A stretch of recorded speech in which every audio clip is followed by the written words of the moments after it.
داتا صاحب رحمۃ اللہ علیہ فرماتے ہیں ہماری تعلیمات ہیں، کہتے ہیں کہ شیخ احمد نام کے بزرگ تھے، ساری زندگی کسی کو کام نہیں بتایا، ساری زندگی بڑی مشکلات آئیں پر کبھی اپنی ذات پر سوال کا دروازہ نہیں کھولا۔ ایک ایسی مشکل آئی کہ جو حل ہی نہیں ہوتی تھی، کسی نے ان پر کوئی الزام لگا دیا۔ ابو مسلم نام کا ایک بادشاہ تھا، اس کی حکومت تھی، اس نے پکڑ کے قید میں ڈال دیا۔ اب قید میں ہیں، جرم لگ گیا ہے، فرد جرم عائد ہو گئی ہے، جیل میں ہیں۔ لوگ کہنے لگے حضرت جی اپنی صفائی میں کچھ کہیں، فرمانے لگے ساری زندگی بندوں سے کچھ نہیں کہا، اللہ رسول کو پتہ ہے میں بے گناہ ہوں، مجھے کہنے کی ضرورت نہیں۔ داتا گانی بخش علی حجویری نے لکھا ہے، داتا صاحب کہتے ہیں تو یقین کامل تو پیدا کر، تو ایمان تو پختہ کر۔ داتا صاحب کہتے ہیں وہ ابو مسلم جو بادشاہ تھا وہ نیک آدمی تھا، اسے رات کو خواب میں نبی کریم کی زیارت نصیب ہوئی، اور حضور سید عالم صلی اللہ علیہ وسلم فرمانے لگے تو نے اللہ کا ایک نیک بندہ جیل میں ڈال دیا، ڈر نہیں آتا، وہ تو بے گناہ ہے۔ بادشاہ آدھی رات کو خود اٹھا، دادا صاحب فرماتے ہیں کسی گارڈ کو نہیں بھیجا، پولیس والے کو نہیں بھیجا، جیلر سے نہیں، خود گیا، جا کے جیل کا دروازہ کھولا، دروازہ کھول کے اس درویش کو آزاد کیا، کہنے لگا بابا جاؤ، مجھے پتہ چل گیا آپ بے گناہ ہیں۔ بابا جی سلام کر کے جانے لگے تو بادشاہ پھر آگے آیا، ہاتھ باندھے، ہاتھ چومے، کہنے لگا حضور آپ بڑے نیک ہیں، میرے لیے کوئی حکم ہو تو بتائیے گا، میرے لائق کو خدمت ہو تو بتائیے گا۔ تو شیخ احمد فرمانے لگے تجھے ابھی بھی سمجھ نہیں آئی، تجھے ابھی بھی نہیں سمجھ آئی؟ کہنے لگا حضور کیا؟ فرمانے لگے جو تہجد کے وقت تجھے اٹھا کے مجھے رہا کرنے بھیج سکتے ہیں وہ میری کوئی ضرورت باقی رہنے دیں گے؟ مجھے کوئی ضرورت پڑے گی کسی اور کو کہنے کی؟ داتا صاحب رحمۃ اللہ علیہ کے وصال کو تقریباً 1000 سال ہونے کا۔ کچھ باتیں ایسی ہیں جنہیں تھوڑا سا غور کے ساتھ، ٹھنڈے ذہن کے ساتھ سمجھا کرے۔ اسلام کی تاریخ 1400 سال کی ہے، اور 1000 سال پہلے کے داتا صاحب بزرگ ہیں۔ داتا صاحب فرماتے ہیں میں اس زمانے میں مرید ہوا، مجھے اجازت ہوئی، میں نے اپنے مرشد کی خدمت کری، پھر مجھے حکم ہوا اپنے قلم سے لکھتے، پھر میں لاہور آیا۔ اگر 1000 سال پہلے سے پیری مریدی کا، طریقت کا، تصوف کا سلسلہ جاری ہے، آج لوگ کہتے ہیں یہ نئی بات ہے، یہ کل شروع ہوا ہے۔ داتا صاحب رحمۃ اللہ علیہ کے وصال پر ان کا عرس شروع ہوا، یعنی عرس بھی 1000 سال سے ہوتے چلے آ رہے ہیں۔ آج بعض لوگوں کو غلط فہمی ہوتی ہے کہ یہ آج کی کوئی نئی ایجاد ہے، اور اگر 1000 سال پہلے کے لوگ ضرورت محسوس کرتے تھے کہ پہلے کسی درویش کی خدمت کریں گے تو پھر ہمیں کچھ ملے گا، تو ہمارا تو زمانہ ہی بڑا عجیب ہے۔ یہاں بہت سارے لوگ ہیں جو کہتے ہیں میں خود قرآن جانتا ہوں، حدیث جانتا ہوں، میں خود بڑا سمجھدار ہوں، مجھے کسی کی کیا ضرورت ہے۔ بہت ساری چیزیں ایسی ہیں جنہیں ہمیں غور سے دیکھنا چاہیے۔ 1000 سال پہلے داتا صاحب، اور پھر داتا صاحب کہتا ہے میرا کسی عام گھرانے سے تعلق نہیں، میں مدینے والے محبوب کی اولاد ہوں، سید ہیں، اس کے باوجود ایک جگہ پہ گئے ہیں، تربیت لی ہے، پھر وہ لاہور تشریف لائے ہیں، اور داتا صاحب فرماتے ہیں کہ میں ہندوستان کے اس ایریے میں آ کے بیٹھا ہوں جہاں زندگی کی سہولیات بھی پوری میسر نہیں ہیں مجھے۔ لاہور 1000 سال پہلے آپ اگر اس کا نقشہ دیکھیں تو کیا نظر آئے گا؟ جن لوگوں نے ابھی 40 سال 35 سال پہلے لاہور کو دیکھا ہے وہ بھی جانتے ہیں اس کی کیفیات کیا تھی۔ تو 1000 سال پہلے کا لاہور جہاں داتا صاحب تشریف لائے، داتا گان بخش علی حجویری نے وہاں بیٹھ کر قرآن و سنت کی تشریحات کی، داتا صاحب نے مسجد بنائی۔ اب تو لفظ داتا سے بھی بڑا اختلاف ہے لوگوں کو، حالانکہ داتا کا معنی دینے والا، اور اللہ کے جو 99 نام ہیں نا، ان 99 ناموں میں سے کوئی نام داتا ہے۔ ایسے لوگ کہتے ہیں یہ تو اللہ کا حصہ، بھئی یہ لفظ داتا تو ویسے ہی عربی کا لفظ ہی نہیں ہے، تو آپ چیزوں کو گھسیٹ گھساٹ کے اگر لکھیں نا، قرآن مجید میں آپ اپنے ماں باپ کے لیے دعا کرتے ہیں ربی ارحمہما کما ربیانی صغیرا، یا اللہ ان دونوں کو بخش دے جو بچپن میں میرے رب بنے۔ ربی ارحمہما کما ربیانی صغیرا، رب کا معنی پالنے والا، تو قرآن مجید نے تو ماں باپ کو رب کہہ دیا تو شرک ہو گیا. وہاں اللہ رب اور معنوں میں ہے، ماں باپ رب اور معنوں میں ہے. یہاں مانا پالنے والے کو ہے. ماں باپ اولاد کو پالتے ہیں نا، اصل پالنے والا کون ہے؟ اللہ. تو اب کسی نے کہا کہ ابا آپ نے مجھے پالا ہے تو کافر ہوا کہ مسلمان ہوا؟ چھوٹی چھوٹی باتوں میں لوگ تقسیم کرتے ہیں اہل اسلام کی، یہ درست نہیں ہے. قرآن مجید نے حکم دیا کہ ان کے لیے دعا کرو ان لفظوں کے ساتھ. تو داتا کا معنی ان کا لقب ہے، یہ معروف لقب ہے ان کا، اس کا معنی دینے والا. تو بھائی اگر آپ مجھ سے کوئی 2-3 مسئلے سن لیتے ہیں، میں آپ کو دے دیتا ہوں تو شرک نہیں ہوتا.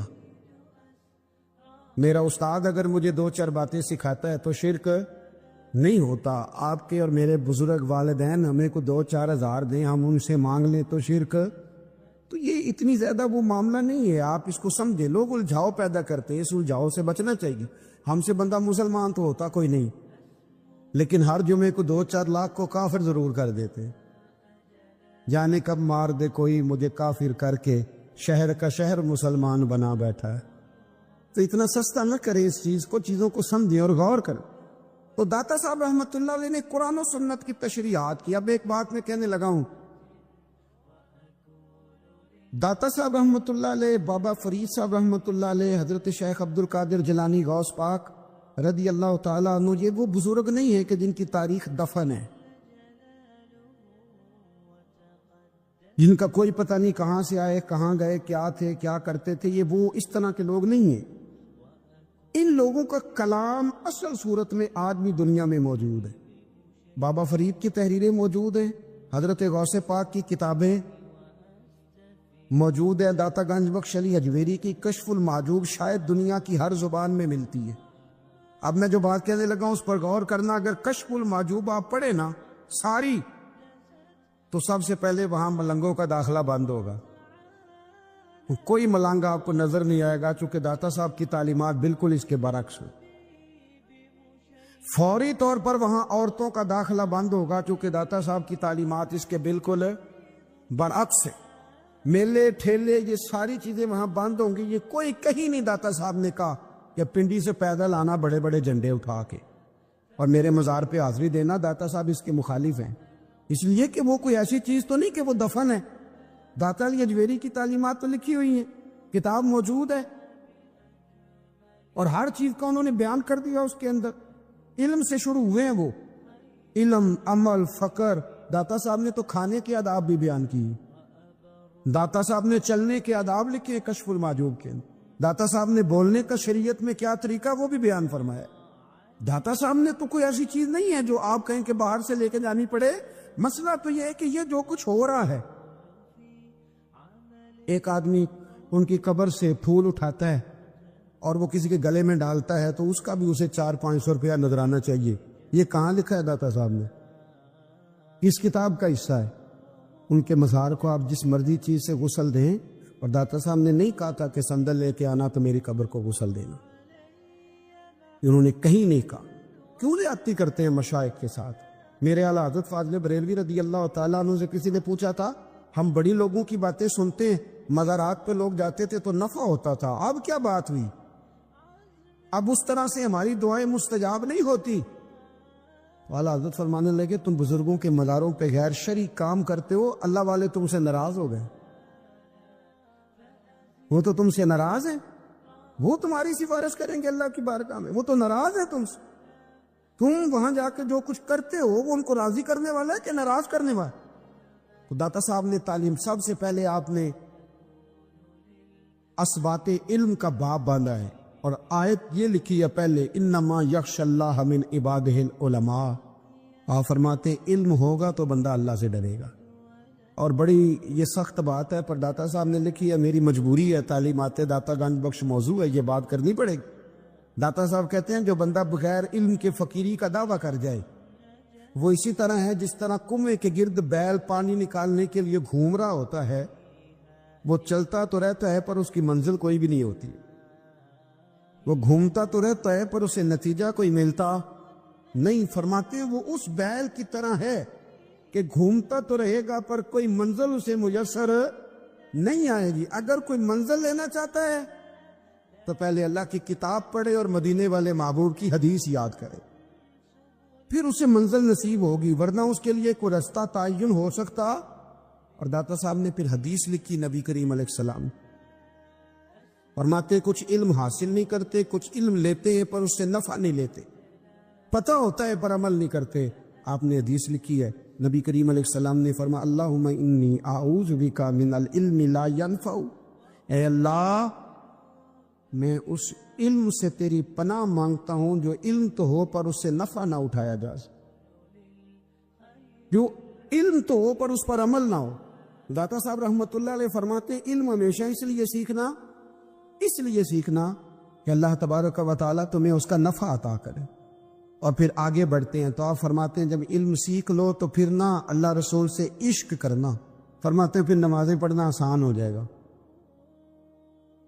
روزے رکھنا آسان ہو جائے گا، قرآن مجید پڑھنا آسان، محبت کرنا۔ اور آپ نے مثال دی، جہاں بھی کوئی بات سمجھاتے ہیں ایک مثال دیتے ہیں، مثال دی، فرمانے لگے حضرت عبداللہ ابن مبارک رحمۃ اللہ تعالی علیہ فرماتے ہیں میں شروع میں ایک عورت پہ عاشق ہو گیا تھا، سمجھانے کے لیے بات کرتے، عاشق ہو گیا تھا ایک عورت پہ، تو میں نے عشاء کی نماز اس کے محلے میں جا کے پڑھی، میرا مذہبی گھرانے سے تعلق تھا، نماز میں پڑھتا تھا، تو امام صاحب جو تھے نا، یہ داتا صاحب نے لکھا ہے کشف المحجوب، امام صاحب نے نا آیات ذرا لمبی پڑھی، میرے دل میں خیال آیا کہ مولانا آپ تو فارغ ہیں تو ہمیں تو اور بھی کام ہے، تو کہتے ہیں نماز سے فارغ ہو کے میں اس کے گھر کے چکر لگاتا تھا، ساری رات گھومتا رہتا تھا، وہ چند لمحوں کے لیے چھت پہ آتی تھی، دو ایک بات کرتی تھی چلی جاتی تھی، حد یہ ہے کہ مجھے کبھی اس پہ غصہ بھی نہیں آیا، اور اس کا انتظار کر کے کبھی میں تھکا بھی۔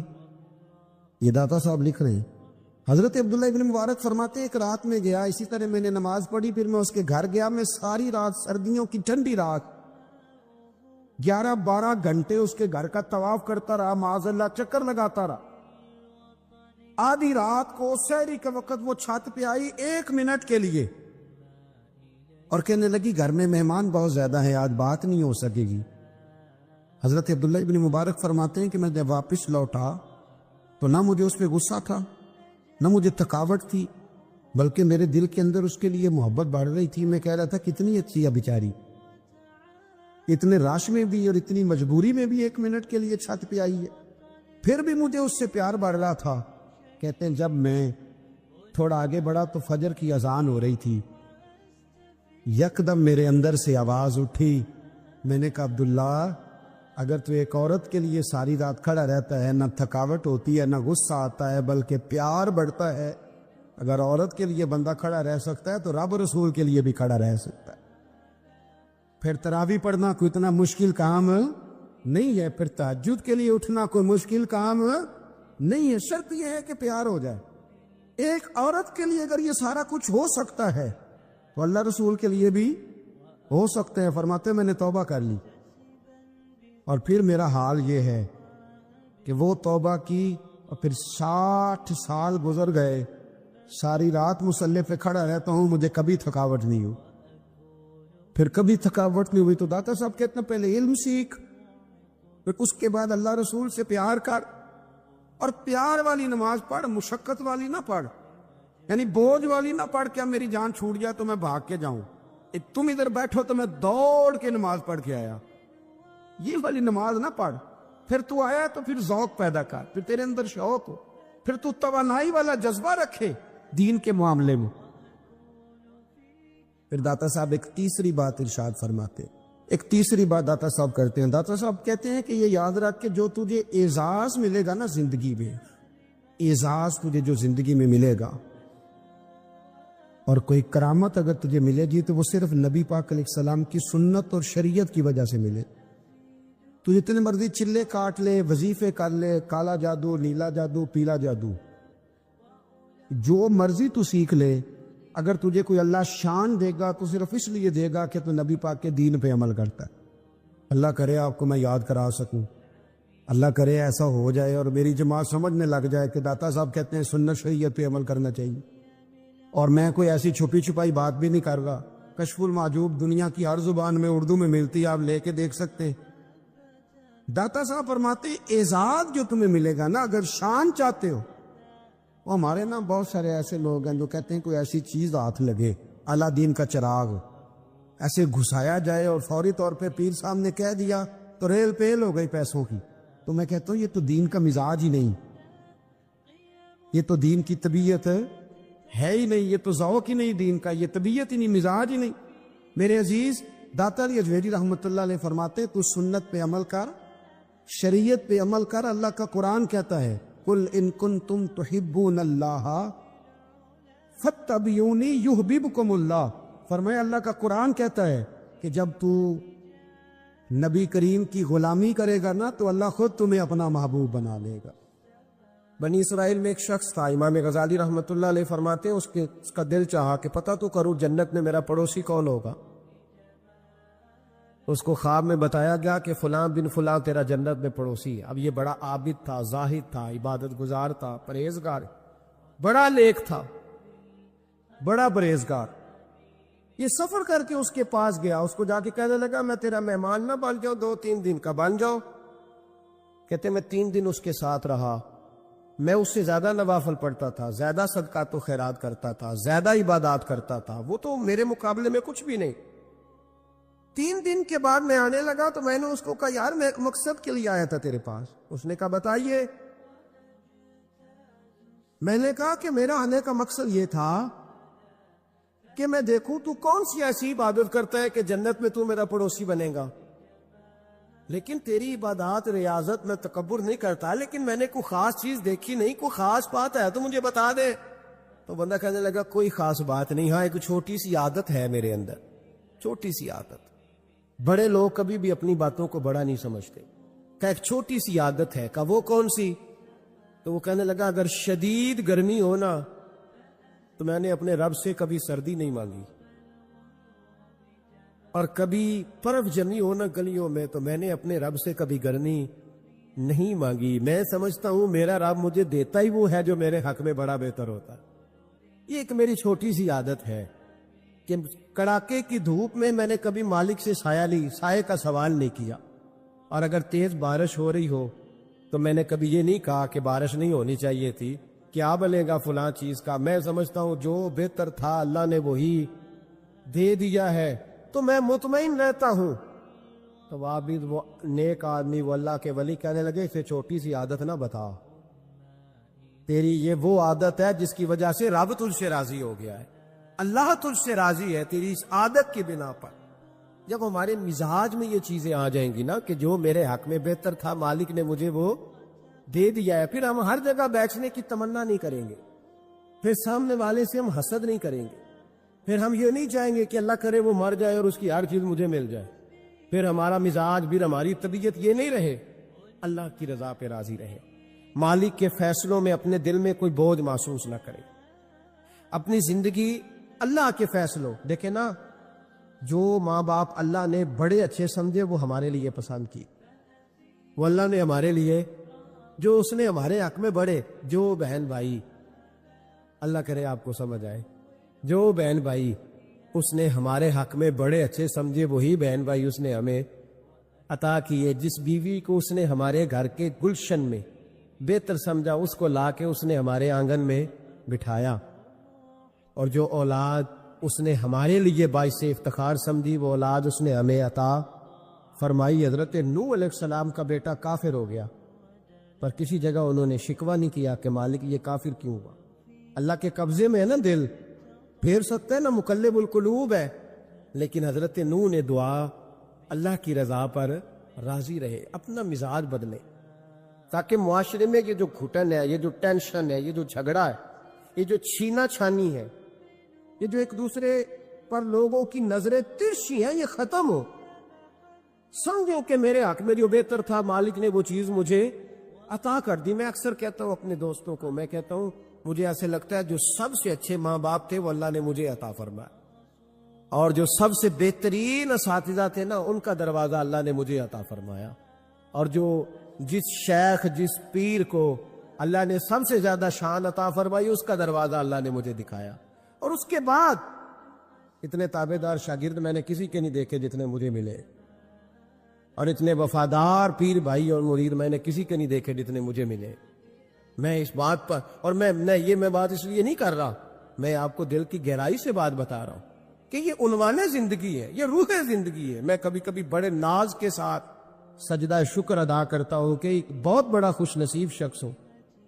اب یہ بات صرف سوچنے کی ہے، 100 لوگوں میں سے اگر ان 2 پہ ہی بندہ غور کرے جو نافرمان ہے، تو پھر زندگی آگے چل سکتی؟ تو 98 پر غور کیوں نہیں کرتا؟ تو 98 پر غور کیوں نہیں کرتا؟ اگر کسی شخص کے ساتھ تیرے 20 سال گزرے اور تو صرف اس ایک دن کو یاد رکھے جس دن میں اس نے تکلیف دی تھی، تو پھر یہ تیری زیادتی ہے۔ تو باقی ان دنوں کو کیوں نہیں یاد رکھتا جن دنوں میں اس کے تیرے ساتھ محبت والا معاملہ فرمایا، خدمت والا، راضی بالرضا کا مزاج بنائے۔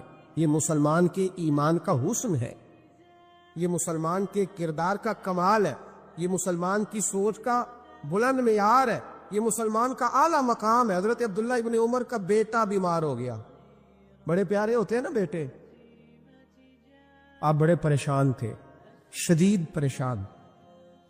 صحابہ کہتے ہیں ہم نے آپ کو بڑی تکلیف میں دیکھا، کبھی اس حکیم کے پاس، کبھی اس حکیم کے پاس، کبھی اس جگہ، کبھی اس جگہ۔ کچھ دنوں کے بعد بیٹا انتقال کر گیا، لیکن کہتے ہیں جب ہم تعزیت کے لیے گئے تو ہم نے ان کے چہرے پر بہت ساری سکون کو، بہت ساری راحت کو دیکھا۔ بیٹا انتقال کر گیا، جب وہ بیمار تھا تو پریشان تھے، اب جب انتقال کر گیا تو سکون میں۔ تو کہتے ہم نے ان سے سوال کیا کہ حضور اس وقت آپ پریشان تھے، انتقال کے بعد تو لوگ زیادہ پریشان ہوتے ہیں، اب آپ سکون میں ہیں۔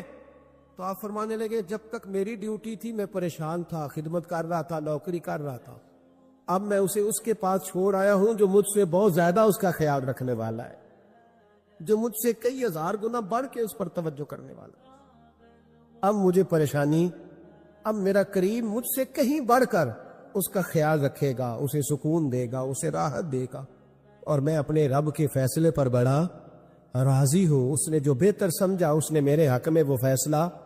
حضرت ابن وقاص رضی اللہ تعالیٰ عنہ بڑے مستجاب الدعوات بزرگ تھے، مستجاب الدعوات۔ حضرت عبداللہ بن صائب رضی اللہ تعالیٰ عنہ فرماتے میں حج کرنے گیا تو میں طواف وداع کرنے گیا، حج کا آخری رکن ہوتا ہے، پس آتا ہے نا آفاقی حاجی تو طواف وداع کرتا۔ کہتے جب میں طواف وداع کرنے گیا تو طواف وداع کے موقع پر میں نے دیکھا کہ جتنا رش حجر اسود کے پاس ہے اتنا ہی حضرت ابن وقاص کے پاس بھی ہے۔ شاید سمجھ نہیں آئی آپ کو میری بات۔ حجر اسود کے پاس بہت بڑا رش ہوتا ہے، ہر آدمی کی خواہش ہوتی ہے بوسہ لینے کی، تو جتنے لوگ وہاں کھڑے تھے اتنے ہی لوگ حضرت سیدنا ابن وقاص رضی اللہ تعالیٰ عنہ کے پاس بھی کھڑے تھے۔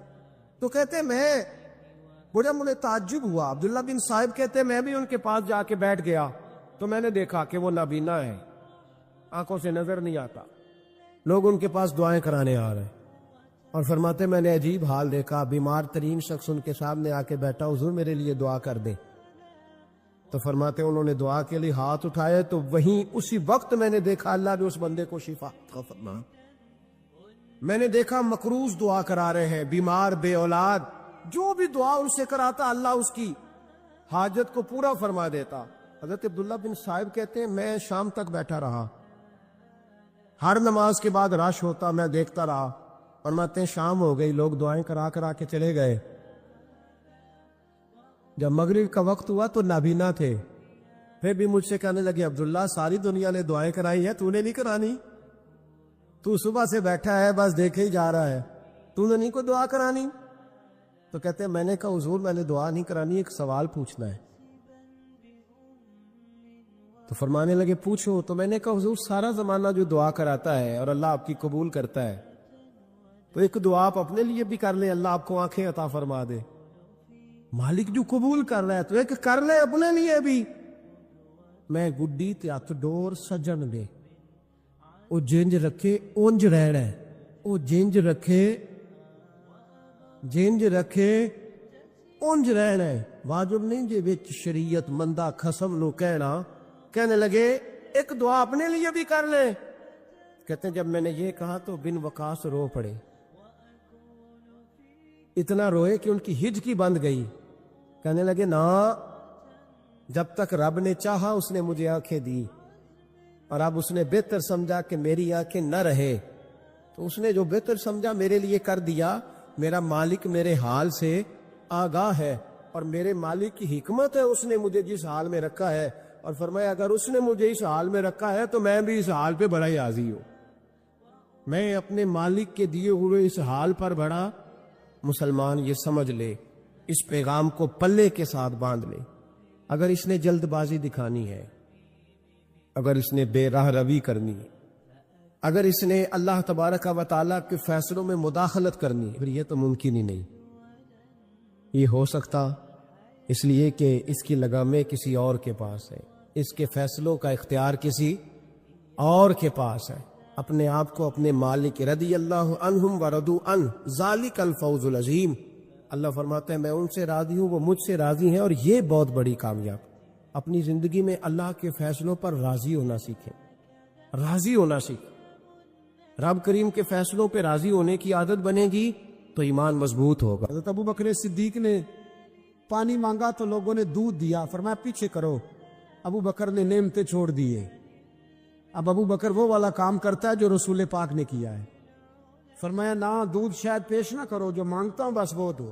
حضرت ابو بکر صدیق نے بڑے مالدار تھے۔ حضرت عمر فاروق رضی اللہ تعالیٰ عنہ کے پاس صحابہ کرام جمع ہو کے آئے، کون سا ایسا شخص ہے جس کی تنخواہ میں اضافہ ہو جائے؟ تو لوگ کہتے ہیں نہیں مجھے نہیں چاہیے، پر ہم نے وہ لوگ دیکھے ہیں۔ حاجی صادق صاحب کو مسجد والوں نے کہا 1000 روپیہ تنخواہ بڑھانی ہے، تو حاجی صاحب کہنے لگے میرا بڑا سونا گزارا ہوتا ہے، مینوں نہیں بڑھے دے۔ حضرت سیدنا عمر فاروق رضی اللہ تو صحابہ اکٹھے ہو کے گئے، کہنے لگے عمر حضور کے زمانے میں بظاہر غربت رہی، جناب صدیق اکبر کے زمانے میں غربت، اب تو بڑی ریل پیل ہے، بحرین سے لاکھوں کا مال آتا ہے، آپ کو بڑے بڑے سفیر ملنے آتے ہیں، پر آپ وہی پرانا کرتا اور وہی طامت جو کئی جگہ سے سی آپ نے کئی جگہ سے پھٹی۔ اور حضرت عمر ایک دن عید کی نماز پڑھانے گئے تھے تو ننگے پیر ہی چلے گئے۔ لوگوں نے کہا جوتا، فرمایا ٹوٹ گیا تھا یار، پہننے کے قابل نہیں تھا۔ فرمایا ننگے پیر آ گئے ہو، لوگ کیا کہیں گے؟ فرمایا چھوڑو، عمر کے پاؤں ننگے ہیں لیکن عمر کے کردار میں تو کوئی شک نہیں نا، پیر ہی ننگے ہیں نا، کیا ہوا؟ چھوڑو اس بات کو، کوئی پیار نہیں دنیا داری سے، دولت سے، کوئی چکر ہی نہیں۔ حضرت سیدنا عمر فاروق رضی اللہ تعالیٰ عنہ کو صحابہ نے اکٹھے ہو کے کہا، یہ ہے امت کے بیدار ہونے کے طریقے جو عرض کر رہا ہوں۔ کہا جناب آپ اب بڑا مال غنیمت ہے، اور جس طرح ہر صحابی کا حصہ ہے آپ کا بھی حصہ ہے، تو ایک نیا کرتا ہی ڈال لیں آپ خرید کے۔ اب جب مشورہ ہو گیا صحابہ میں تو کہنے لگے عمر سے بات کون کرے گا؟